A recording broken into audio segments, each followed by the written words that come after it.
अस्सलाम वालेकुम, मेरा नाम अज़वर है। आज हम सीखेंगे एक वेबसाइट डिज़ाइन करना, एक मॉडर्न लुकिंग वेबसाइट एक रेस्टोरेंट के लिए। और वेबसाइट कौन सी है देख लेते हैं। ये है वेबसाइट हमारी, लेट्स ईट। और इसमें बड़ी सिंपल सी वेबसाइट है। एक नेविगेशन बार है, कुछ टेक्स्ट लिखा हुआ है, ये रेस्टोरेंट का नाम समझ लेते हैं। और उसके बाद बीच में कुछ टेक्स्ट है और ये 5 इमेजेस हैं और उसके बाद एक सिंपली फुटर है। अच्छा, ये वीडियो है फ्री कोड camp.org के कोर्सेज़ को कम्प्लीमेंट करने के लिए। ये वो ऑर्गेनाइजेशन है, ये वो इदारा है जो कि बिल्कुल फ्री में कोडिंग आपको सिखाता है। अमेरिका में रजिस्टर्ड है और इसके बाद सर्टिफिकेशन भी देता है। तो वो ख़वातीन हज़रात, वो बच्चे जो कि आईटी में अपना कैरियर बनाना चाहते हैं, कोडिंग में बनाना चाहते हैं, तो ये बेहतरीन मौका है। Learn to code for free. Login होना है अपने यहाँ पे, क्रिएट करना है अपना अकाउंट, उसके बाद ये कोर्सेज़ शुरू कर देने हैं। तो इसका लिंक मैं इस इदारे को बड़ा सपोर्ट करता आ रहा हूँ, बड़ा प्रमोट करता आ रहा हूँ, क्योंकि ये एक उम्मीद की किरण है। तो पहले मैंने एक वीडियो बनाया था, उसके लिए बहुत सारे लोगों ने कहा कि जी उर्दू में कोर्सेज़ बनाए जाएँ। तो कोशिश मेरी ये होगी कि जितने कोर्सेज़ मैं करवा सकता हूँ उसमें से, उसमें कुछ आपको उर्दू में कोर्सेज़ सिखाए जाएँ। तो करना आपने, ज़ाहिर है कि सर्टिफिकेशन यहीं से लेनी है, अमेरिकन इदारा है ये, और उसकी एक वैल्यू है। और ये आप देख रहे हैं कि 2014 से रजिस्टर्ड हैं, काम कर रहे हैं। 40,000 के करीब ग्रेजुएट्स इनके सर्टिफिकेशन ले चुके हैं और इन बड़े बड़े इदारों में एप्पल, गूगल, माइक्रोसॉफ्ट, स्पॉटिफाई और अमेज़न जैसे बड़े बड़े इदारों में जॉब कर रहे हैं। तो सीखना आपको उर्दू में, मैं थोड़ा सा आपको गाइड कर सकता हूँ, आपको हिंट दे सकता हूँ कि किस तरह से ये चीज़ें बनती हैं, कुछ चीज़ें। और उसके बाद आपने रजिस्टर होना है यहाँ से और सर्टिफिकेशन आपने इनसे लेनी है ताकि कुछ वैल्यू भी हो। तो ये हमारी वेबसाइट है, इसको देखते हैं कि जी कैसे बनाया जाता है। और शुरू करते हैं अपना प्रोजेक्ट। तो शुरू करते हैं प्रोजेक्ट। सबसे पहला काम आपने ये करना है, आपने डाउनलोड करना है एक टेक्स्ट एडिटर को, विजुअल स्टूडियो कोड डाउनलोड। और ये पहला लिंक आ गया है। एक ये टेक्स्ट एडिटर है जो कि फ्री है माइक्रोसॉफ्ट की तरफ से। डबल क्लिक करते हैं इसको, इनका पेज ओपन हो जाएगा। मेरे पास विंडोज़ ऑपरेटिंग सिस्टम है, अगर आपके पास कोई दूसरा ऑपरेटिंग सिस्टम है तो वो भी आप यूज़ कर सकते हैं। विंडोज़ पे मैं क्लिक कर देता हूँ और ये डाउनलोड यहाँ से शुरू हो जाना चाहिए। यहाँ पे डाउनलोड हो रहा है ये, और ये डाउनलोड होने के बाद आपके डाउनलोड फोल्डर में भी आ जाएगा। या अगर आपके पास मेरे वाला ऑपरेटिंग सिस्टम है, सेम ऑपरेटिंग सिस्टम है, तो आप यहाँ से भी क्लिक कर सकते हैं इसको। और इंस्टॉल करना बहुत ही आसान है। I accept the agreement, next click करते हैं। Create desktop icon make sure करें कि क्लिक हो, और ये सारे डिफ़ॉल्ट ऑप्शंस मैंने क्लिक किए हुए हैं। नेक्स्ट किया, इंस्टॉल कर देते हैं और ये कुछ ही सेकंड्स में इंस्टॉल हो जाएगा। तो बहुत ही आसान है इंस्टॉल करना। लॉन्च नहीं करते इस वक्त, इसको फिनिश कर देते हैं, ब्राउज़र को क्लोज़ कर देते हैं। और ये विजुअल स्टूडियो कोड का एक शॉर्टकट हमारे पास डेस्कटॉप पे क्रिएट हो गया है। इसके अलावा एक ये फ़ोल्डर मैंने क्रिएट किया हुआ है अपने डेस्कटॉप पर। डबल क्लिक करके मैं इसको ओपन करता हूँ। इसमें एक ही फ़ोल्डर है इमेजेस के नाम से, और ये कुछ इमेजेस मैंने डाउनलोड की हैं इंटरनेट से, जिसमें से एक इमेज ये है। और इस इमेज को मैंने थोड़ा सा मॉडिफाई किया, इसके ऊपर ब्लैक टिंट दिया है अपनी वेबसाइट को थोड़ा सा अट्रैक्टिव बनाने के लिए। क्लोज़ कर देते हैं। और इसके अलावा ये कुछ दूसरी इमेजेस हैं जो कि मैंने इंटरनेट से डाउनलोड की हैं, और मैंने मेक श्योर ये किया है कि ये इमेजेस कॉपीराइटेड इमेजेस ना हो। आप इंटरनेट से बहुत सारी जगहों से, बहुत सारी वेबसाइट्स ऐसी हैं जिनसे जहाँ पे जाके आप इमेजेस डाउनलोड कर सकते हैं और उनका कमर्शियल यूज़ अलाउ होता है। तो मेक श्योर करें कि जब भी आप कोई काम करें कोई इलीगल ना हो। इन इमेजेस का कमर्शियल यूज़ अलाउ है और इन इमेजेस को यूज़ करके आप वेबसाइट वगैरह पे पब्लिश कर सकते हैं। तो लेफ़्ट माउस क्लिक कर लेते हैं इस फोल्डर पे और ड्रैग करते हैं विजुअल स्टूडियो कोड के आइकन पर। ये हिस्सा यहाँ पे आप क्लिक करेंगे, ब्राउज़र ओपन हो जाएगा और आप देख रहे हैं कि ये फ़ोल्डर इसमें ओपन हो गया है हमारे पास मॉडर्न वेबसाइट का। और इसमें एक ही फ़ोल्डर है इमेजेस का, और ये सारी इमेजेस इसमें मौजूद हैं। हमें एक फ़ाइल क्रिएट करनी है इस इमेजेस फ़ोल्डर के बाहर। तो बाहर क्लिक करते हैं, यहाँ पे एक छोटा सा आइकन दिया हुआ है जिसपे प्लस का सिंबल बना हुआ है। ये एक फ़ोल्डर क्रिएट करने के लिए है और ये रिफ़्रेश करने के लिए है। यहाँ पे क्लिक करते हैं और मैं नाम दूंगा index.html मोस्टली, और टैब दबा देता हूँ मैं। तो ये हमारे पास एक ब्लैंक HTML डॉक्यूमेंट क्रिएट हो गया है। जब आप कोई भी वेबसाइट क्रिएट करते हैं तो उसका पहला पेज होना चाहिए इंडेक्स। उसको index.html का नाम देना बड़ा ज़रूरी होता है, अनलेस कि आप कोई दूसरी टेक्नोलॉजी इस्तेमाल कर रहे हैं, HTML वगैरह, जिसको बाद में डिस्कस करेंगे। लेकिन मोस्टली वेबसाइट्स के लिए आपको पहला पेज होना चाहिए index.html का।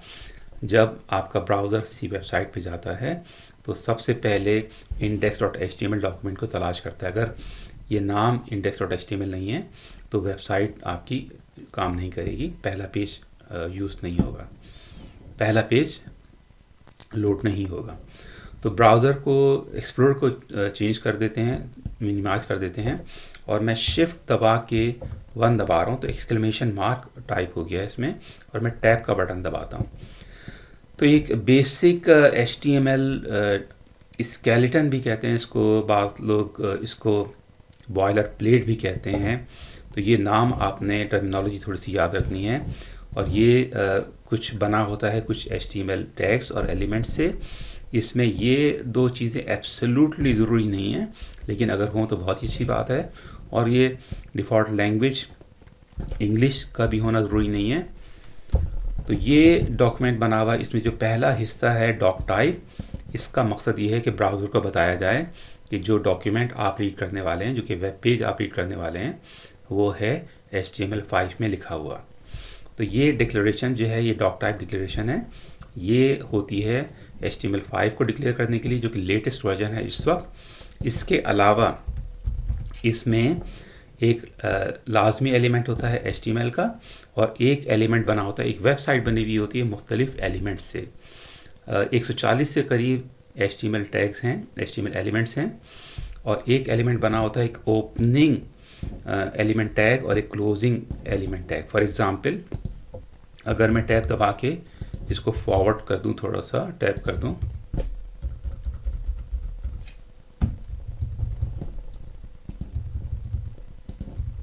तो आप देखेंगे कि ये ओपनिंग HTML टैग है और ये क्लोजिंग HTML टैग है। दोनों में फ़र्क ये है कि यहाँ पे एक फॉरवर्ड स्लैश बना हुआ है। तो ये टैग का नाम लिखना होता है आपको, एंगल ब्रैकेट्स हैं उसके अंदर। ये आपने ओपनिंग HTML टैग क्रिएट किया, उसके बाद आपने क्लोजिंग HTML टैग इसी तरह से लिखा, लेकिन फॉरवर्ड स्लैश भी डाला हुआ है।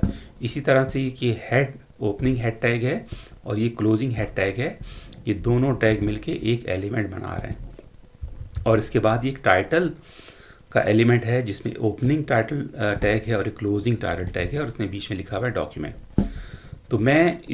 तो ये एक पेरेंट एलिमेंट है, और इस HTML एलिमेंट के 2 चिल्ड्रन हैं इस वक्त, एक हेड है और एक बॉडी है, क्योंकि ये दोनों एलिमेंट इस वक्त HTML एलिमेंट के अंदर मौजूद हैं। हेड एलिमेंट के अंदर एक और चाइल्ड मौजूद है जो कि है टाइटल का एलिमेंट। तो ये ग्रैंड चाइल्ड है, ये चाइल्ड है और ये पेरेंट है। अच्छा, ये तो होगी थोड़ी सी बात समझना। मैं हर चीज़ को डिलीट कर देता हूँ, एक्सक्लेमेशन मार्क दोबारा टाइप करता हूँ मैं और टैब दबाता हूँ, तो उसमें कुछ दूसरी इंपॉर्टेंट चीज़ें भी वापस आ गई हैं। फाइल करके सेव कर लेते हैं, चेंज करते हैं साइज टेक्स्ट एडिटर का, और हम ओपन कर लेते हैं फोल्डर को अगेन। और आप देखेंगे कि जो डॉक्यूमेंट हमने विजुअल स्टूडियो कोड में क्रिएट किया था इंडेक्स के नाम से, ये एक web document HTML document create इसमें हो गया है। डबल क्लिक करके इसको ओपन कर लेते हैं। ये ब्लैंक डॉक्यूमेंट है, इस वक्त कुछ नहीं है इसमें सिवाय एलिमेंट्स और टेक्स्ट के। ये जो डॉक्यूमेंट है, ये टाइटल यहाँ पे लिखा हुआ है, ये आपको यहाँ पे नज़र आ रहा है। अगर मैं इसको चेंज करूँ रेस्टोरेंट और फाइल सेव और रिफ्रेश करूं, तो ये टाइटल चेंज हो गया है। टाइटल, रेलिवेंट टाइटल बड़ा ज़रूरी होता है चेंज करना, क्योंकि जब आप सर्च करते हैं किसी भी वेबसाइट को या किसी भी वर्ड को, तो रेलिवेंसी चेक करता है सर्च इंजन जैसे गूगल, और जिन चीज़ों को चेक करता है उसमें से एक चीज़ होती है टाइटल ऑफ द डॉक्यूमेंट। तो टाइटल रेस्टोरेंट के बजाय अगर लिखा हो यहाँ पे कि जी बाइसिकल, तो ये समझेगा ब्राउज़र कि ये डॉक्यूमेंट रेलिवेंट नहीं है, और वो डॉक्यूमेंट डिस्प्ले नहीं होगा सर्च में। तो वो वेबसाइट्स जिनको हैवी एक्सपोजर की ज़रूरत होती है, आप चाहते हैं कि बहुत सारे लोग विज़िट करें, और आमतौर से ये केस होता है, तो आप उसमें सबसे पहला काम ये टाइटल का ख्याल ज़रूर रखेंगे। इसके अलावा बहुत सारी दूसरी चीज़ें होती हैं। तो सबसे पहले हम ये चाहते हैं कि हमारे पास डिस्प्ले हो एक बैकग्राउंड इमेज बॉडी के अंदर। ज़्यादातर काम आपके होते हैं बॉडी एलिमेंट के अंदर, और मैं इसमें एक स्टाइल लिख के टैब दबा रहा हूँ, तो एक स्टाइल एलिमेंट क्रिएट हो गया है। इसमें एक ओपनिंग स्टाइल टैग है और एक क्लोजिंग स्टाइल टैग है। यहाँ पे हम लिखेंगे CSS। CSS 3 तरह से लिखी जाती है, और ये स्टाइल है, ये तरीका है एम्बेडेड CSS लिखने का, यानी कि वेबसाइट के मेन वेब पेज के अंदर ही मौजूद है। ये तरीका प्रीफर्ड नहीं है, लेकिन गलत भी नहीं है, तो काम ज़रूर करेगा ये। लेकिन for the sake of simplicity मैं इस वक्त एक एम्बेडेड CSS इस्तेमाल कर रहा हूँ by using the opening style tag और क्लोजिंग स्टाइल टैग। तो बॉडी स्टाइल में आप एलिमेंट्स को टारगेट करते हैं, सेलेक्ट करते हैं, तो हम बॉडी के एलिमेंट को सेलेक्ट कर लेते हैं, और इस तरह से मैंने बॉडी का लिखा है वर्ड बॉडी, और ओपनिंग कर ली ब्रैकेट और क्लोजिंग कर ली ब्रैकेट। तो ये बॉडी हमारी सेलेक्ट हो गई है, CSS सेलेक्टर है ये। मैं कहता हूँ बैकग्राउंड इमेज एक प्रॉपर्टी होती है, और मैं URL दे देता हूँ। तो हमारे पास इस फोल्डर में इमेजेस का एक फ़ोल्डर है, सारी इमेजेस यहाँ पर हैं, तो हमें इमेजेस के फोल्डर को रेफरेंस करना पड़ेगा, और फॉरवर्ड स्लैश में दबाऊंगा तो यहाँ पे ये सारी इमेजेस डिस्प्ले हो रही हैं। इसका मतलब ये है कि इसको ये पाथ मिल गया है, और ये dish.jpg की एक इमेज मैं डिस्प्ले करना चाहता हूँ। एक्सटेंशन लिखना बहुत ज़्यादा ज़रूरी है, अदरवाइज़ आपकी इमेज डिस्प्ले नहीं होगी। फाइल करके मैं सेव करता हूँ, रिफ़्रेश करता हूँ, तो ये बैकग्राउंड में एक इमेज आपको वेब पेज पे नज़र आ गई है। आप देख रहे हैं कि ये इमेज का साइज़ बहुत ज़्यादा बड़ा है, और एक्चुअल इमेज हमारी होनी चाहिए तकरीबन इस तरह से दिखनी चाहिए। तो आपको इस वक्त सिर्फ ये थोड़े से ग्लासेस दिख रहे हैं। चेंज करते हैं एक्सप्लोरर का साइज़, और इसको क्लोज कर देते हैं। वापस हम index.html के पेज में आ गए, और बैकग्राउंड साइज़ कर देते हैं। बैकग्राउंड साइज़ की प्रॉपर्टी है, और इसको मैं कहता हूँ कवर। फाइल करके मैंने सेव किया, रिफ़्रेश किया, तो आप देखेंगे कि ये इमेज रिपीट हो रही 2 दफ़ा, लेकिन पूरी इमेज ब्राउज़र की विड्थ के हिसाब से फिट हो गई है। अगर आप ये वेबसाइट विज़िट करेंगे मोबाइल फ़ोन पर, तो उसके हिसाब से भी ये इमेज रीसाइज़ हो जाएगी। अगर आप लैपटॉप पे, टैबलेट पे, या किसी भी दूसरी डिवाइस पे, तो ये इमेज इसकी विड्थ के हिसाब से, कवर का मतलब है फिट हो जाएगी। इसको विड्थ भी डिफ़ाइन कर देते हैं, विड्थ कर देते हैं बॉडी की 100 VW का मतलब है view width, 100% view width. Again हम फोर्स कर रहे हैं कि जो भी स्क्रीन का साइज़ हो उसके 100% हो जाए, और हाइट कर देते हैं 200 VH। डबल कर रहे हैं हम फॉर अ रीज़न, हालांकि 100% वुड मेक सेंस, बट मैं इसको फॉर इंटेंशनली मैं डबल कर रहा हूँ बॉडी के साइज़ को स्क्रीन के साइज़ के हिसाब से 200%। अब हमें यहाँ पे एक, अच्छा ये इमेज रिपीट हो रही है, तो मैं कहता हूँ background repeat, no repeat. File, save, refresh.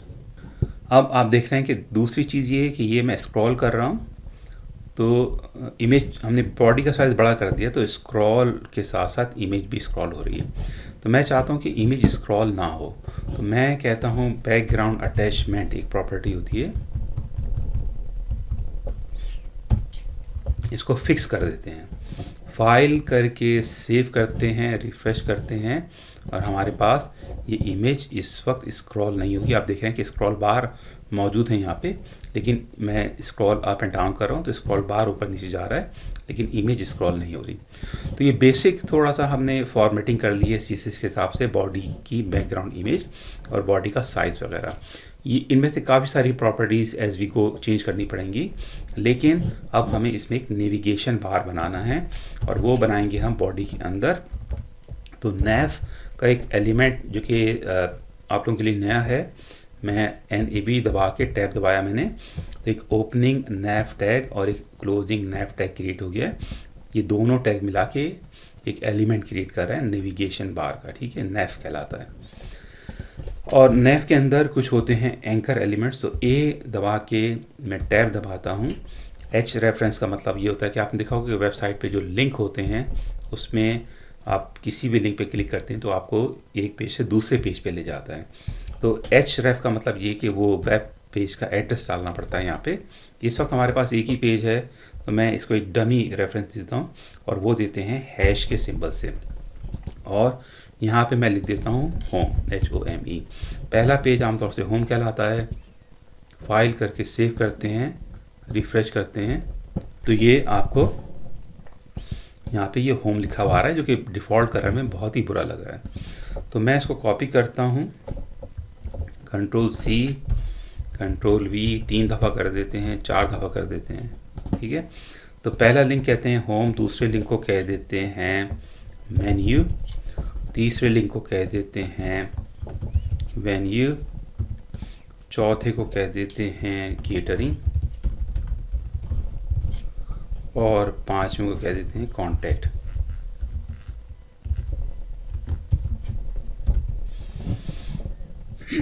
File save, maximise करते हैं, रिफ्रेश करते हैं, तो ये आपके पास यहाँ पे लिंक नज़र आ रहे हैं, लेकिन ये बहुत डार्क हैं। तो हमें इसकी प्रॉपर्टी CSS में जाके इसका डिस्प्ले स्टाइल चेंज करना पड़ेगा। तो CSS जाते हैं, CSS में स्टाइल एरिया में, और मैं टारगेट करूँगा सारे नेविगेशन बार को और उसमें तमाम एंकर एलिमेंट्स को।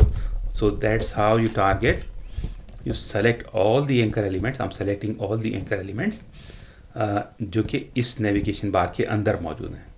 तो मैं सबसे पहला काम ये करूँगा, मैं कहूँगा कलर और वाइट कह देते हैं इसको। फाइल सेव रिफ्रेश, तो आप देखेंगे कि ये इस वक्त वाइट कलर वाज़े नज़र आ रहा है। फॉन्ट साइज़ बहुत छोटा है, तो मैं फॉन्ट साइज़ की प्रॉपर्टी इस्तेमाल कर सकता हूँ और मैं कहता हूँ 20 पिक्सल्स और सेमाई कोलोन। और प्रॉपर्टीज़ के लिए आप प्रॉपर्टी का नाम कोलोन और उसके बाद वैल्यूज़ की, यहाँ पे मैंने नाम लिखा है प्रॉपर्टी का, कोलोन टाइप किया है, उसके बाद प्रॉपर्टी की वैल्यू वाइट है। फाइल करके सेव किया, रिफ़्रेश किया, तो ये फॉन्ट साइज़ थोड़ा सा बड़ा हो गया है। अब ये अंडरलाइन है सारे के सारे लिंक बाय डिफ़ॉल्ट, और इसी तरह से होते हैं, लेकिन हमें चूँकि मॉडर्न वेबसाइट डिज़ाइन करनी है तो ये अंडरलाइन मुझे पसंद नहीं आ रहा है। तो मैं दोबारा से जाऊंगा CSS में और मैं कहूँगा टेक्स्ट डेकोरेशन एक प्रॉपर्टी होती है,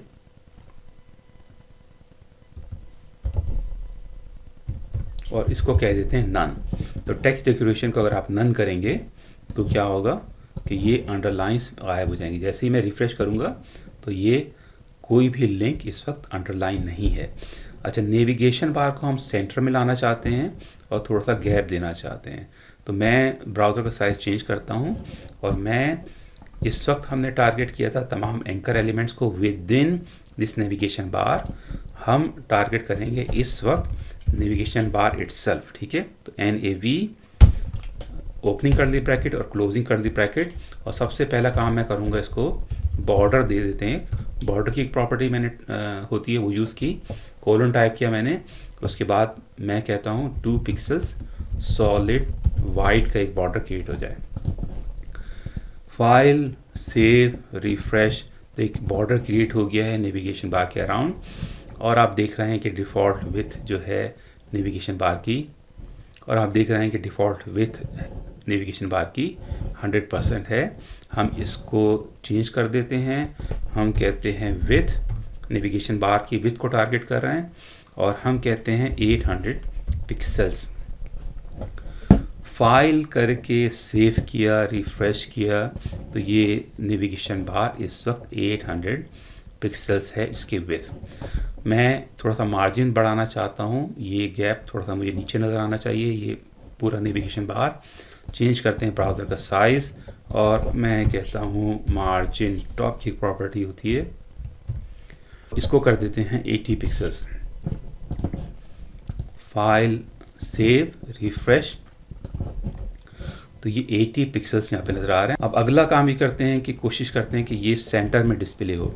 तो आप अगर नोट करें, नेविगेशन बार है एक चाइल्ड एलिमेंट बॉडी का, तो इसको डिस्प्ले करने के लिए हम यूज़ करेंगे कुछ ऐसी प्रॉपर्टीज़ जिनके लिए हमें जाना पड़ेगा बॉडी एलिमेंट के अंदर। सबसे पहले मैं यूज़ करूँगा डिस्प्ले स्टाइल और मैं करूँगा डिस्प्ले फ्लेक्स, और इसके बाद मैं कहूँगा जस्टिफाई कंटेंट सेंटर। फाइल करके मैंने सेव किया, रिफ़्रेश किया, तो ये आप देख रहे हैं कि ये सेंटर में आ गया है, लेकिन ये आपका नेविगेशन बार की चौड़ाई बढ़ गई है। और मैं इसको चेंज कर देता हूँ, अलाइन आइटम्स भी सेंटर कर देते हैं, फाइल करके सेव करते हैं, रिफ़्रेश करते हैं, और ये दोबारा से आपका नेविगेशन बार एक्चुअल साइज़ का हो गया है और ये सेंटर में भी डिस्प्ले हो गया है। अब मैं चाहता हूँ कि ये टेक्स्ट भी सेंटर में आ जाए इस नेविगेशन बार के, तो मैं जाऊँगा, ये एंकर एलिमेंट्स हैं और ये सारे के सारे, और इनका पेरेंट है नेविगेशन बार, ठीक है, नेव एलिमेंट। तो मैं लिखता हूँ डिस्प्ले फ्लेक्स और मैं जस्टिफाई कंटेंट सेंटर कर देता हूँ, फाइल करके मैं सेव करता हूँ, रिफ़्रेश करता हूँ, तो ये टेक्स्ट सारा का सारा सेंटर में आ गया है। फिल वक्त इसके बीच में पैडिंग दे देते हैं, थोड़ी सी पैडिंग, एक इंटरनल स्पेस होती है, ये पैडिंग हम दे देते हैं एंकर एलिमेंट्स। पैडिंग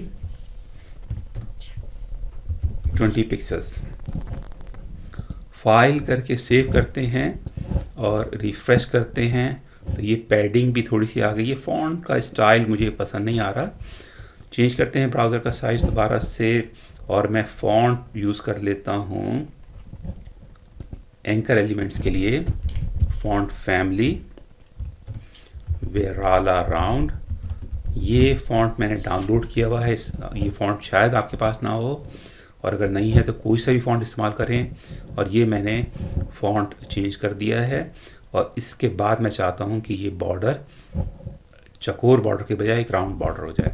तो चेंज करते हैं ब्राउज़र का साइज़ दोबारा से, और नेविगेशन बार में दोबारा जाते हैं, और बॉर्डर रेडियस की एक प्रॉपर्टी होती है, और बॉर्डर रेडियस के बाद मैं लिखूँगा 50 पिक्सल्स। फाइल करके सेव करते हैं और रिफ़्रेश करते हैं, तो ये बॉर्डर हमारे पास राउंड हो गया है और पेज हमारे पास किसी कदर खूबसूरत लग रहा है। अच्छा, अब आप देखें कि मैं स्क्रॉल कर रहा हूँ, तो ये मैं चाहता हूँ कि जब मैं स्क्रॉल करूँ, ये स्क्रॉल हो रहा है, जब मैं स्क्रॉल करूँ तो ये नेविगेशन बार मूव ना हो। तो चेंज करते हैं ब्राउज़र का साइज़, और नेविगेशन को कहते हैं पोजीशन फिक्स्ड। फाइल करके सेव करते हैं, मैं रिफ़्रेश करूँगा तो आप देखेंगे कि नेविगेशन बार हमारा गायब हो गया। अब ये सिचुएशन आपको बड़ी फ्रीक्वेंटली डील करनी पड़ती है, ट्रबल शूटिंग कहलाती है ये चीज़, कि आपने कोई चीज़, कोई कोड लिखा, कुछ चेंज किया और उसकी वजह से कोई दूसरी चीज़ ख़राब हो गई। तो हम सिर्फ पोजीशन को फिक्स करना चाहते थे और हमारा नेविगेशन बार इस वक्त नज़र नहीं आ रहा। तो मैं इसको थोड़ा सा बड़ा कर लेता हूँ, और ये गूगल क्रोम का वेब ब्राउज़र में यूज़ कर रहा हूँ। गूगल वालों ने कुछ ट्रबल शूटिंग के लिए आपको टूल्स दिए हुए हैं। तो अपने कीबोर्ड पे मैं F12 की दबाऊँगा और ये कंसोल ओपन हो जाता है। इसमें काफ़ी सारे टैब्स हैं और एक टैब है एलिमेंट का। तो इसमें जब आप हवर करेंगे किसी भी एलिमेंट को तो वो हाईलाइट हो जाएगा। फॉर एग्ज़ाम्पल मैं HTML, ये सारे वो एलिमेंट हैं जो आपने क्रिएट किए हुए हैं अपने वेब पेज पर या अपनी वेब एप्लीकेशन पर। तो मैं अगर ये पहला HTML एलिमेंट है, पहला एलिमेंट है, तो इसको मैं हवर करूं तो ये पूरा का पूरा पेज जिसमें हर चीज़ शामिल है वो हाईलाइट हो गया। हेड का एलिमेंट ये है आपका, इसके बाद ये बॉडी का है, ये नेविगेशन बार मैं हवर करूं तो आप देख रहे हैं कि ये नेविगेशन बार पेज के आखिर में डिस्प्ले हो रहा है, नीचे चला गया है पेज से। तो इसको फिक्स करने का क्या तरीका है, क्लोज़ कर देते हैं इसको, चेंज करते हैं ब्राउज़र का साइज़ दोबारा से, और मैं इसमें कह दूंगा टॉप, एक प्रॉपर्टी होती है 40 पिक्सल्स। फाइल करके सेव कर देते हैं और रिफ़्रेश करते हैं तो आपके पास दोबारा से नेविगेशन बार डिस्प्ले हो गया और इस दफ़ा ये फिक्स है। मैं स्क्रॉल कर रहा हूँ पेज को, लेकिन नेविगेशन बार हमारा मूव नहीं हो रहा। और ये क्यों किया है ये भी थोड़ी देर में देखते हैं। चेंज करते हैं ब्राउज़र का साइज़ दोबारा से, अब एक लोगो टाइप की चीज़ देते हैं या मेन मैसेज हम डिस्प्ले कर देते हैं। और इसके लिए मैं जाऊंगा बॉडी एरिया में अगेन, और नेविगेशन के बाद मैं क्रिएट करूंगा एक और एलिमेंट जिसको कहते हैं डिव। ये डिव बड़ा हैवीली यूज्ड एलिमेंट है वेब पेजेस पर। बहुत सारे डिव क्रिएट किए जाते हैं आमतौर से एक वेबसाइट पर या वेब एप्लीकेशन में। और डिव का मतलब होता है डिवीजन क्रिएट कर रहे हैं आप अपने पेज पर, एक हिस्सा डिवाइड कर रहे हैं। तो डिव लिखने के बाद मैं टाइप करूंगा हैश सिंबल और मैं लिखूंगा मेन। तो ये किसी भी एलिमेंट को आप अपने वेब पेज पर आईडी या क्लास दे सकते हैं। आईडी यूनिक होती है एक एलिमेंट की, यानी एक पेज पे एक एलिमेंट की आईडी किसी दूसरे एलिमेंट के लिए इस्तेमाल नहीं हो सकती। जबकि एक क्लास में कई सारे एलिमेंट्स ग्रुप हो सकते हैं, यानी कि फॉर एग्जांपल ये 5 एंकर एलिमेंट्स हैं और इन तमाम एलिमेंट्स को मैं एक क्लास दे सकता हूं और क्लास की मदद से इनकी CSS प्रॉपर्टीज़ चेंज कर सकता हूं। फिलहाल हम सीखते हैं कि डिव कैसे क्रिएट किया जाता है। आईडी के साथ मैं टैब दबाऊंगा तो ये एलिमेंट क्रिएट हो गया डिव। इसमें ये एक एट्रीब्यूट है आईडी का और आईडी इसकी डबल कोटेशन में मेन लिखी हुई है, यानी कि इस एलिमेंट की आईडी मेन है। एट्रीब्यूट्स हमेशा ओपनिंग टैग्स में दिए जाते हैं किसी भी एलिमेंट के। और मैं यहाँ पे लिखता हूँ लेट्स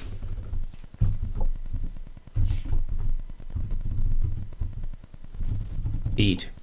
तो इंटेंशनली मैंने इसकी स्पेलिंग गलत की है। फाइल करके सेव करते हैं और बड़ा कर लेते हैं अपने वेब ब्राउज़र को, रिफ़्रेश करते हैं तो ये टेक्स्ट कहीं ना कहीं लिखा हुआ आ गया है हमारे पास। आप ये देख रहे हैं कि ये मूव हो रहा है, लेकिन ये ऑफ कोर्स ये बहुत छोटा सा है और इसकी CSS प्रॉपर्टीज़ हमें चेंज करनी पड़ेंगी। तो एक एलिमेंट को आईडी की मदद से CSS में कैसे टारगेट करते हैं, तो मैं जाऊंगा स्टाइल एलिमेंट के अंदर दोबारा CSS एरिया में और मैं हैश लिखूंगा और आईडी थी एलिमेंट की मेन। एक ओपनिंग कर ली ब्रैकेट और एक क्लोजिंग कर ली ब्रैकेट। सबसे पहले मैं कलर चेंज करूंगा और कलर में कह देता हूँ वाइट, और इसके बाद मैं इसको फॉन्ट साइज़ दे दूंगा और फॉन्ट साइज़ होगा 100 पिक्सेल्स मुनासिब होना चाहिए। सेमाइकोलन ये हमारा टेक्स्ट एडिटर खुद ब खुद लगा देता है। फाइल करके सेव करते हैं, थोड़ा सा बड़ा कर लेते हैं इसको, रिफ़्रेश करते हैं और ये हमारे पास ये लेट्स ईट लिखा हुआ आ गया। ठीक है, नेविगेशन बार अपनी जगह पे फिक्स है, बैकग्राउंड इमेज अपनी जगह पे फिक्स है, लेकिन rest of the elements move हो रहे हैं स्क्रॉलिंग के साथ साथ। और यही वजह थी कि हमने अपनी बॉडी को 200% इसकी हाइट दी थी। अगर मैं चेंज करूं तो व्यू हाइट हमारी बॉडी की 200% है, यानी कि जो भी ब्राउज़र का या स्क्रीन का साइज़ है उससे डबल है। और उसकी वजह ये थी कि हम अपनी वेबसाइट को एक एलिगेंट लुक देना चाहते हैं। फॉन्ट्स फैमिली भी चेंज कर देते हैं। फॉन्ट फैमिली को मैं कह देता हूँ फॉन्ट फैमिली पेराला राउंड। फाइल करके सेव करते हैं, बड़ा कर देते हैं थोड़ा सा, रिफ़्रेश करते हैं और ये हमारी फॉन्ट फैमिली भी चेंज हो गई है, लेट्स ईट। अब इसको हम चाहते हैं कि अच्छा, अब इसमें अभी मैंने नोट किया कि मार्जिन टॉप की ज़रूरत नहीं है क्योंकि हमने यहाँ पे ये प्रॉपर्टी यूज़ कर दी है। चेंज करते हैं, इसको रिमूव कर देते हैं और फाइल करके दोबारा से सेव कर लेते हैं, रिफ़्रेश कर देते हैं, चेक करते हैं कोई गड़बड़ तो नहीं हुई। थोड़ा सा कम हो गया ये 40, इसको मैं बढ़ा देता हूँ, 100 कर देता हूँ, 100 पिक्सेल्स।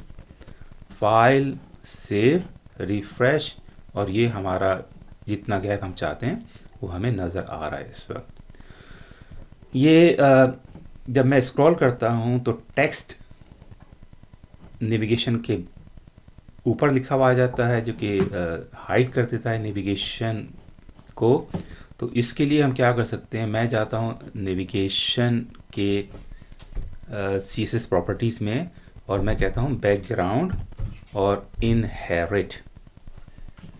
देखते हैं क्या होता है इससे। फाइल करते हैं सेव, थोड़ा सा बड़ा कर लेते हैं, रिफ्रेश करते हैं और आप देखें कि जब मैं स्क्रॉल करूँगा तो जो भी राइटिंग है, जो भी टेक्स्ट है हमारा, वो बैकग्राउंड में चला जा रहा है। चूँकि नेविगेशन बार काफ़ी इम्पॉर्टेंट चीज़ होती है, हम चाहते हैं कि as soon as possible user contact us करे या ऑर्डर करे या मेन्यू देखे, तो हम चाहते हैं कि ये नेविगेशन बार हमारा डिस्टर्ब ना हो। तो जो भी मैं लिख रहा हूँ वो स्क्रॉल करते वक्त ये बैकग्राउंड में चला जा रहा है। अब एक और हमें पैराग्राफ क्रिएट करना है, नीचे कुछ हम टेक्स्ट देंगे। तो ये डिफ के बाद मैं एक पैराग्राफ क्रिएट करता हूँ और इस दफ़ा मैं क्लास दूंगा इसको, just for the sake of teaching. हालांकि क्योंकि एक ही पैराग्राफ होगा वेब पेज पर, तो क्लास देने की ज़रूरत नहीं है। सिर्फ हम पैराग्राफ एलिमेंट को भी यूज़ कर सकते हैं बगैर किसी आईडी या क्लास दिए बगैर। आईडी भी दे सकते हैं अगर चाहें तो, और क्लास भी दे सकते हैं। तो क्लास देने के लिए पी लिख के मैं लिखूँगा पैरा, ताकि मुझे पता चले कि ये पैराग्राफ है। टैब दबाते हैं तो ये पैराग्राफ क्रिएट हो गया है। और इसमें एक एट्रीब्यूट है ओपनिंग टैग में। पैराग्राफ ये ओपनिंग टैग है, ये क्लोजिंग टैग है, और अगेन ये ओपनिंग टैग है और ये क्लोजिंग टैग है, और ये दोनों टैग्स मिलके एक एलिमेंट बना रहे हैं जिसमें अभी कुछ अंदर लिखा हुआ नहीं है। क्लास इसकी है पैरा, ये एक एट्रीब्यूट कहलाता है।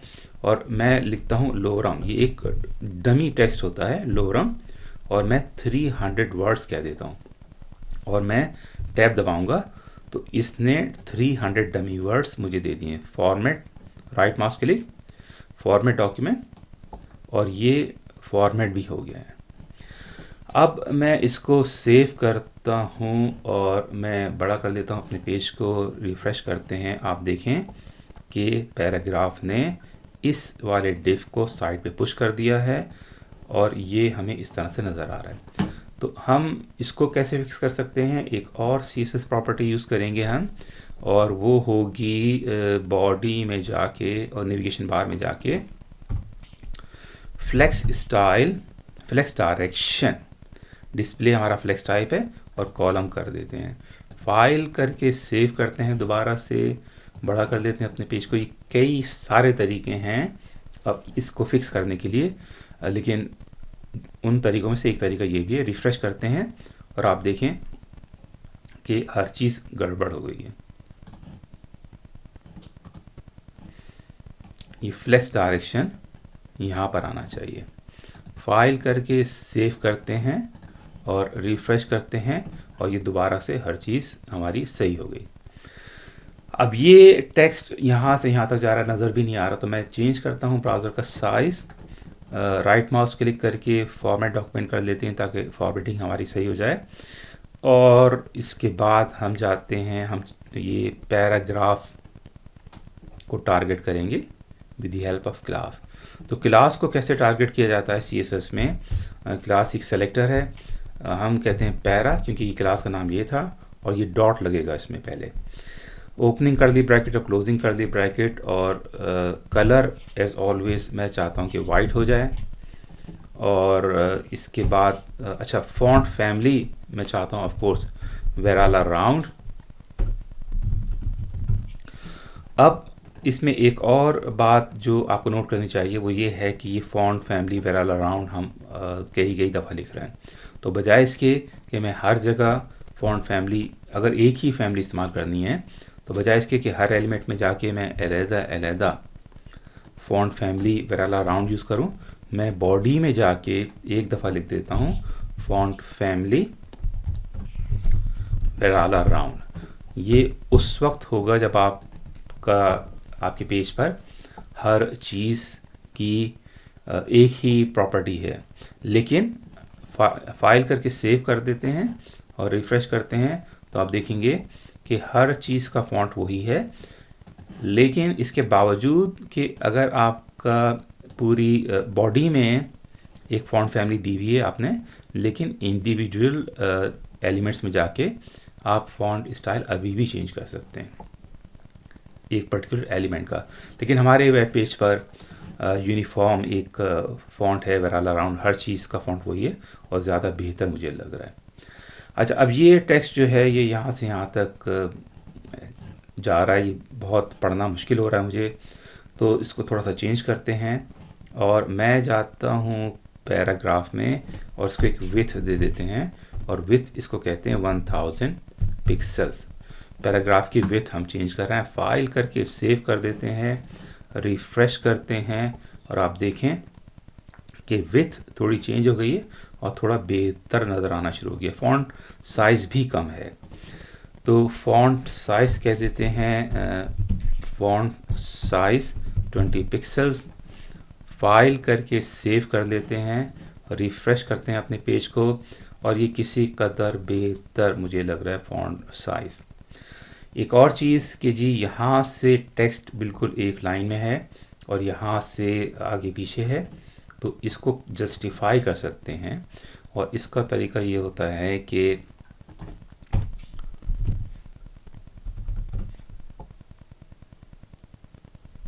टेक्स्ट अलाइन एक प्रॉपर्टी होती है जस्टिफाई।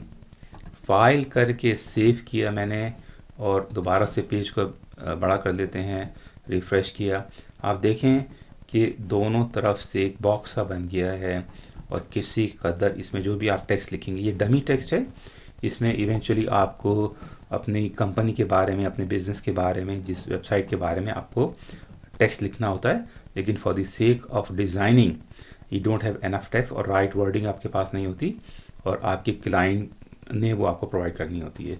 तो आप ये इसमें एक डमी सा टेक्स्ट आप दे देते हैं लोरम, और जो मैंने बताया आपको पहले कि किस तरह से दिया जाता है।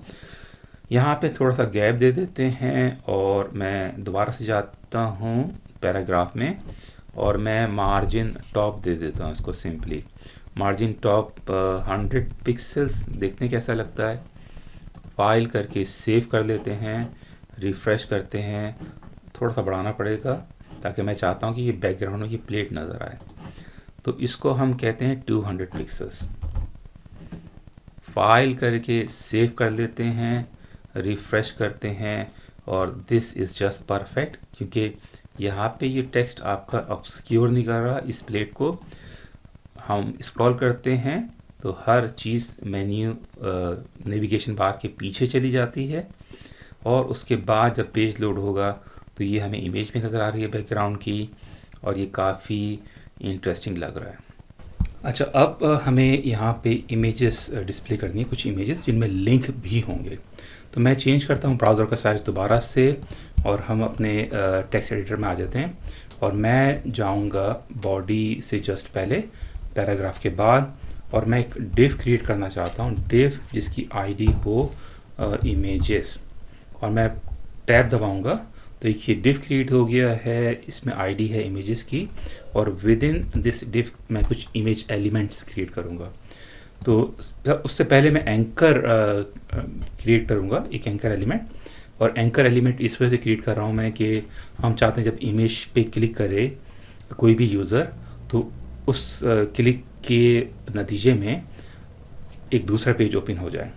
तो ये पहले की तरह डमी एक रेफरेंस दे देता हूँ मैं और with in this anchor tag, opening and closing anchor tag, मैं कहता हूँ IMG। ये इमेज एलिमेंट है जिसका क्लोजिंग टैग नहीं होता और इसमें एक सोर्स एट्रीब्यूट होता है और एक ऑल्टरनेट एट्रीब्यूट होता है। सोर्स एट्रीब्यूट में आपको इमेज का सोर्स बताना होता है, ऑल्टरनेट एट्रीब्यूट इस वजह से होता है कि अगर आपकी इमेज किसी से लोड ना हो तो कोई टेक्स्ट लिखा हुआ आ जाए। तो सोर्स के लिए हम करते हैं, मैं जाता हूँ एक्सप्लोरर दोबारा से ओपन कर लेता हूँ और 2.jpg ये इमेजेस के फोल्डर में है, तो हमें रेफरेंस करना पड़ेगा इमेजेस का फोल्डर IMAGES / और इमेज 2jpg हम डाल देते हैं। अब आपने देखना है कि होता क्या है। फाइल करते हैं सेव और मैं दोबारा से इसको बड़ा करता हूँ, रिफ़्रेश नहीं किया मैंने अभी तक, और मैं रिफ़्रेश करता हूँ और आप देखेंगे इमेज इतनी बड़ी है कि इसने पूरा पेज टेक ओवर कर लिया है। तो इमेजेस को हम टारगेट करेंगे CSS में जाके और मैं स्टाइल, क्लोजिंग स्टाइल टैग से पहले जाता हूँ और IMG यानी image, all the image elements को हम टारगेट कर रहे हैं और मैं इसकी विड्थ दे देता हूँ 300 पिक्सल्स और हाइट मैं दे देता हूँ 250 पिक्सल्स। सेमाइकोलन 2 दफ़ा हो गया, रिमूव कर देते हैं 1 दफ़ा, फाइल करके सेव करते हैं और रिफ़्रेश करते हैं। तो ये हमारे पास ये एक इमेज यहाँ पर आ गई है बिल्कुल बीच में पैराग्राफ के बाद। चेंज करते हैं ब्राउज़र का साइज़ दोबारा से और जाते हैं दोबारा से डिव इमेजेस में, सेलेक्ट करते हैं इसको कंट्रोल C करके और कंट्रोल V करके हम 5 इमेजेस डिस्प्ले करना चाह रहे हैं। इमेजेस का नाम मैं दे देता हूँ, चेंज कर देता हूँ और आप देखिए कि इमेज 2, 3, 4, 5 और 6 JPEG इमेजेस हैं। ये इसको इमेज 3 कर देते हैं, इसको इमेज 4 कर देते हैं, इसको इमेज 5 कर देते हैं और इसको इमेज 6 कर देते हैं। तो ये 5 मुख्तलिफ इमेजेस डिस्प्ले हो रही हैं। एक्सप्लोरर बंद है ऑलरेडी, फाइल करके सेव करते हैं, ब्राउज़र को बड़ा कर लेते हैं, रिफ़्रेश करते हैं और ये 5 इमेजेस आपके पास डिस्प्ले हो रही हैं। अच्छा, ये 5 इमेजेस में से एक इमेज बहुत ज़्यादा लेफ़्ट पर है और दूसरी इमेज बहुत ज़्यादा राइट पर है। तो मैं इनको डिस्प्ले करना चाहता हूँ ऊपर नीचे। तो 3 इमेजेस यहाँ पे डिस्प्ले करना चाहता हूँ और 2 इमेजेस मैं यहाँ पे डिस्प्ले करना चाहता हूँ। तो इसके लिए क्या करेंगे कि इस डिफ को टारगेट कर लेंगे with the help of ID, और इसकी आईडी है, इस डिफ की आईडी है इमेजेस। तो मैं जाता हूँ दोबारा से स्टाइल एरिया में और आईडी को टारगेट करने के लिए क्या करते हैं, हैश सिंबल दबाते हैं और आईडी है इमेजेस, एक ओपनिंग कर ली ब्रैकेट और क्लोजिंग कर ली ब्रैकेट। तो इसको मैं विड्थ दे देता हूँ इस डिफ को 1000 पिक्सल्स और इसके बाद मैं देख लेते हैं क्या होता है। फाइल करते हैं सेव, बड़ा करते हैं ब्राउज़र को और रिफ़्रेश करते हैं। तो ये इमेजेस आप देख रहे हैं कि 3 इमेजेस ऊपर आ गई हैं और 2 इमेजेस नीचे हैं, लेकिन आप देखें कि ये लेफ़्ट पे अलाइन है। तो इसको फिक्स करने के लिए क्या कर सकते हैं, दोबारा से जाते हैं इमेजेस के सेलेक्टर में और आप देखें कि ये all these images are children of this div. तो मैं जाऊंगा इस पेरेंट एलिमेंट में जो कि इमेजेस है, बल्कि चूंकि ये पेरेंट एलिमेंट है इसको हम ऊपर मूव कर लेते हैं, कोई फ़र्क नहीं पड़ेगा, लेकिन फिर भी रीडेबिलिटी के लिए ज़रा आसान रहेगा। डिस्प्ले फ्लेक्स कह देता हूँ मैं और जस्टिफाई कंटेंट सेंटर। फाइल करके मैंने सेव किया और रिफ़्रेश किया और ये इस तरह से इमेजेस आपकी दोबारा से आ गई हैं। और इसको फिक्स करने के लिए हम करते हैं रैप, एक प्रॉपर्टी होती है रैप,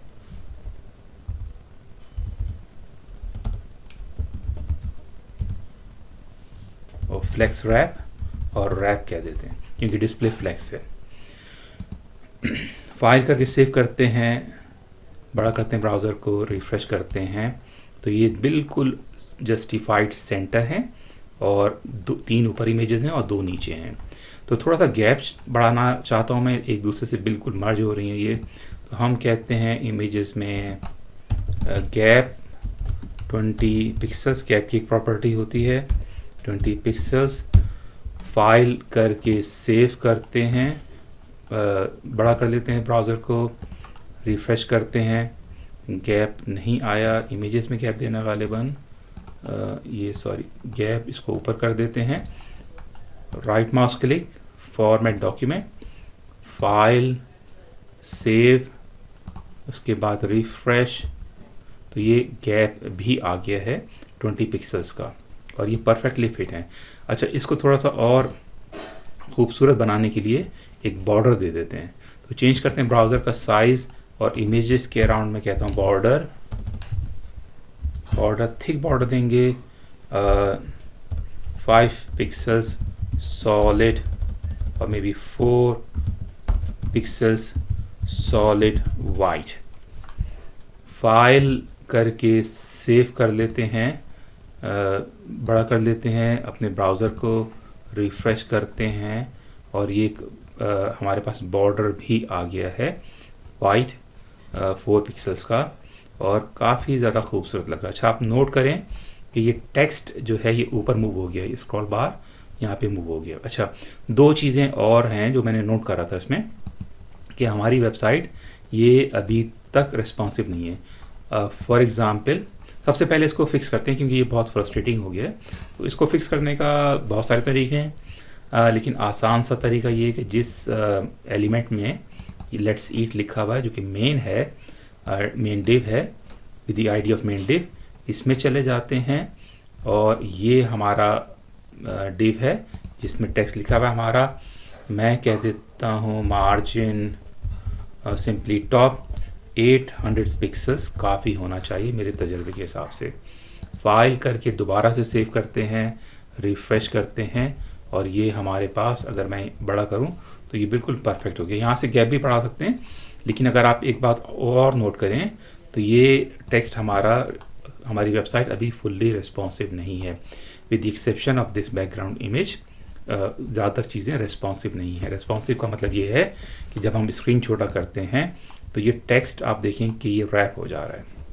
हालांकि अभी हम फोकस नहीं कर रहे हैं रिस्पॉन्सिवनेस पर, लेकिन मैं आपको क्विकली बता देता हूँ इसकी वजह क्या है। इसकी वजह ये है कि हमने जो टेक्स्ट लिखा हुआ इसमें फॉन्ट साइज़ ये हार्ड कोडेड है, 100 पिक्सल से कम नहीं होगा। आप कितना भी बड़ा या छोटा करें, फॉन्ट साइज़ फॉन्ट रैप हो रहा है लेकिन छोटा बड़ा नहीं हो रहा।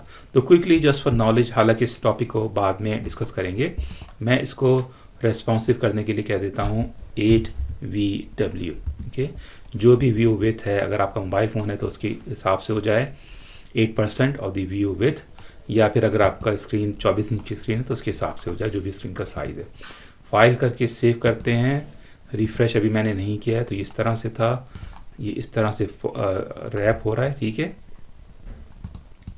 लेट्स ईट यहाँ पे लिखा हुआ नज़र आ रहा है और एल इस और ई का कुछ हिस्सा गायब हो गया इसमें।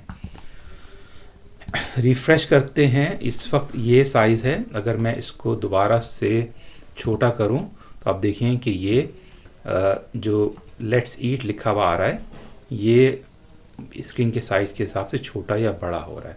अच्छा, दूसरी बात ये नोट करें कि जब मैं इसको छोटा करता हूँ तो ये बहुत ज़्यादा छोटा हो जाता है। तो इसको भी कंट्रोल कर सकते हैं और ये उस वक्त कंट्रोल करेंगे कि जब हम इसकी वेबसाइट को रिस्पॉन्सिव बनाना सीखेंगे, जो कि हमारा इवेंचुअली मकसद है। हमारा पैराग्राफ अभी भी रिस्पॉन्सिव नहीं है, लेकिन हमारा जो ये मेन टेक्स्ट है, ये कंपनी का नाम कह लें या रेस्टोरेंट का नाम कह लें, ये रिस्पॉन्सिव हो गया है।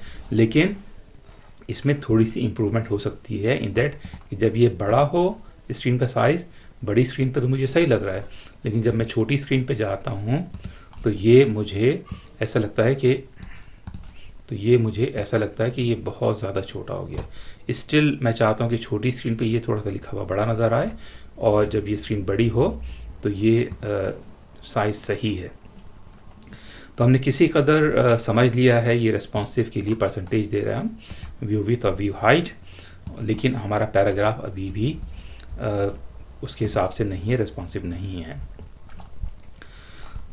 चेंज करते हैं, इमेजेस हमारी आ गई हैं। और दूसरी बात आपने ये नोट करनी है कि अगर मैं इमेजेस भी स्क्रॉल करूं तो इमेजेस भी पीछे चली जाती हैं। और चूंकि हमने एंकर एलिमेंट्स किए हैं तो कर्सर को आपने देखना, इस वक्त एरो है, लेकिन जब ये मैं इमेज के ऊपर लेके जाता हूं तो ये कर्सर हैंड में तब्दील हो जाता है। इसका मतलब है ये एक क्लिकेबल लिंक है। तो जो भी यूज़र होगा वो कोई भी मेन्यू है, उसकी इमेज दी हुई है, उसको क्लिक करेगा तो आइडियली ये एक नया पेज खुलना चाहिए और उस पेज में उसकी मेरा ख्याल है कि प्राइस वगैरह या उसकी दूसरी खसूसियात या किस तरह से बनता है, क्या क्या इंग्रेडिएंट्स वगैरह होते हैं, ये मेंशन कर सकते हैं। अच्छा, अब इसमें क्विकली एक फुटर डाल देते हैं और इस छोटे से प्रोजेक्ट को कंप्लीट करते हैं। तो चेंज करता हूँ मैं ब्राउज़र का साइज़ वन मोर टाइम और मैं जाऊँगा अपने वेबसाइट के लास्ट डिव के बाद क्लोजिंग बॉडी टैग से पहले एक होता है एलिमेंट फुटर के नाम से, और ये फुटर क्रिएट कर रहे हैं। तो फुटर में एक और एंकर एलिमेंट में क्रिएट कर लेता हूँ ताकि इस पर भी लिंक दे सकूँ, हैश सिंबल। और हालांकि ज़रूरी नहीं है ये कि आप इसमें भी एंकर एलिमेंट क्रिएट करें। मैं लिखता हूँ कॉपी राइट और मेरे पास न्यूमेरिक कीपैड है, मैं ऑल्ट का बटन दबाऊंगा और 0169 न्यूमेरिक कीपैड पर ओनली, तो ये कॉपीराइट का सिंबल क्रिएट हो जाता है। लेकिन अगर आपके पास न्यूमेरिक कीपैड नहीं है, राइट हैंड साइड पे होता है कीबोर्ड के, छोटे लैपटॉप्स में नहीं होता ये, तो ये काम नहीं करेगा। तो इसके लिए एक दूसरा आपको बैकग्राउंड में कोड लिखना पड़ता है, वो भी लिख सकते हैं। लेकिन फिल वक्त मैं टाइम बचाने के लिए ये कॉपीराइट सिंबल क्रिएट कर रहा हूँ ऑल्ट की कोड से, जिसके लिए आपके पास ऑल्ट का बटन दबाना पड़ता है और न्यूमेरिक कीपैड होना चाहिए आपके पास। और मैं कहता हूँ लेट्स ईट, और ये हमारे रेस्टोरेंट का नाम हो गया। फाइल करके सेव कर लेते हैं और जूम बड़ा कर लेते हैं, ब्राउज़र को रिफ्रेश करते हैं। तो अगेन यहाँ पे आप देखेंगे एक छोटा सा यहाँ पे लिखा हुआ आ गया है, जो कि बैकग्राउंड डार्क कलर होने की वजह से नज़र नहीं आ रहा सही से। तो चेंज करते हैं ब्राउज़र का साइज़ और एक दफ़ा और जाते हैं अपने स्टाइल एरिया में और फुटर को एज एन एलिमेंट सेलेक्ट कर लेते हैं, फुटर, और इसके बाद ओपनिंग कर दी ब्रैकेट और क्लोजिंग कर दी ब्रैकेट। और मैं इसको विड्थ दे देता हूँ 800 पिक्सल्स की और हाइट दे देता हूँ मैं 50 पिक्सल्स की, और इसके बाद बॉर्डर देता हूँ 2 पिक्सल्स सॉलिड वाइट का, ताकि नज़र आए। फाइल करके सेव करते हैं, बड़ा कर देते हैं ब्राउज़र को, रिफ्रेश करते हैं, और अगर मैं नीचे की तरफ जाऊं तो ये हमारे पास एक छोटा सा फुटर नज़र आ रहा है, इसमें एक कॉपीराइट लेट्स ईट लिखा हुआ है, लेफ्ट साइड पे है। अच्छा, इस राइटिंग के कलर को भी चेंज करते हैं। क्या करेंगे कि हम सिर्फ उन एंकर एलिमेंट्स को टारगेट कर देते हैं जो कि फुटर में है। तो एक ही एंकर एलिमेंट है, तो मैं लिखूंगा फुटर, ये मेरा footer as an element target हो गया, और ये all the anchor elements that are within that footer element, जो कि एक ही है इस वक्त। और मैं कहता हूं कलर वाइट। फाइल करके सेव करते हैं, बड़ा कर देते हैं ब्राउज़र को, रिफ्रेश करते हैं, और ये आप देखेंगे कि ये राइटिंग भी वाइट में आ गई है। और इसके बाद हम चाहते हैं कि ये इसमें टेक्स्ट डेकोरेशन नन हो जाए, यानी कि ये लाइन गायब हो जाए, अंडरलाइन, क्योंकि ये लिंक है। आप देखें कि इस वक्त ये एरो है, लेकिन मैं जैसे ही इसके ऊपर हवर करूंगा तो ये हैंड में तब्दील हो जाता है। इसका मतलब ये कि क्लिकेबल लिंक है ये। तो चेंज करते हैं ब्राउज़र का साइज, और मैं कहता हूँ टेक्स्ट डेकोरेशन नन। और इसके अलावा हम चाहते हैं कि सेंटर में आइए, तो डिस्प्ले पेरेंट एलिमेंट को डिस्प्ले फ्लेक्स दे देते हैं, और जस्टिफाई कंटेंट सेंटर दे देते हैं, जस्टिफाई कंटेंट सेंटर। तो ये हॉरिजॉन्टली सेंटर हो जाएगा। फाइल करके सेव करते हैं, बड़ा कर देते हैं ब्राउज़र को, रिफ्रेश करते हैं, और ये हमारे पास अंडरलाइन भी गायब हो गया, सेंटर में भी आ गया। और इसके बाद हम पैडिंग दे देते हैं, पैडिंग 50 पिक्सल्स की दे देते हैं। फाइल करके सेव करते हैं, ब्राउज़र को दोबारा से बड़ा करते हैं, रिफ्रेश करते हैं, और ये हमारे पास बहुत ज़्यादा हो गई है पैडिंग। इसको 20 पिक्सल्स बहुत काफ़ी होगी, 20 पिक्सल्स। फाइल सेव और रिफ्रेश, स्क्रॉल डाउन, और ये कॉपीराइट लेट्स ईट। तो ये हमारा एक वेब छोटी सी वेबसाइट कंप्लीट डिज़ाइन हो गई। ये मॉडर्न लुकिंग है, और बहुत सारे स्टाइल हो सकते हैं, ये ज़रूरी नहीं कि यही स्टाइल हो, लेकिन रेस्टोरेंट के हिसाब से एक छोटा सा मेन्यू है हमारे पास। बैकग्राउंड की इमेज बड़ी अच्छी सी लग रही है, टेक्स्ट हमारा वेल फॉर्मेटेड है, उसके बाद ये कुछ इमेजेस हैं, और हमारा नेविगेशन बार गायब नहीं हो रहा, नज़रों से हर वक्त सामने रहता है, और कोई दूसरी चीज़ इसको ऑब्सक्योर भी नहीं कर रही, छुपा भी नहीं रही। और नीचे जाते हैं तो ये इमेजेस हैं जिसको हम लिंक दे सकते हैं, इसके नए पेज बना सकते हैं। और आखिर में एक फुटर है, इसमें कॉपीराइट का सिंबल है और लेट्स ईट लिखा हुआ नज़र आ रहा है।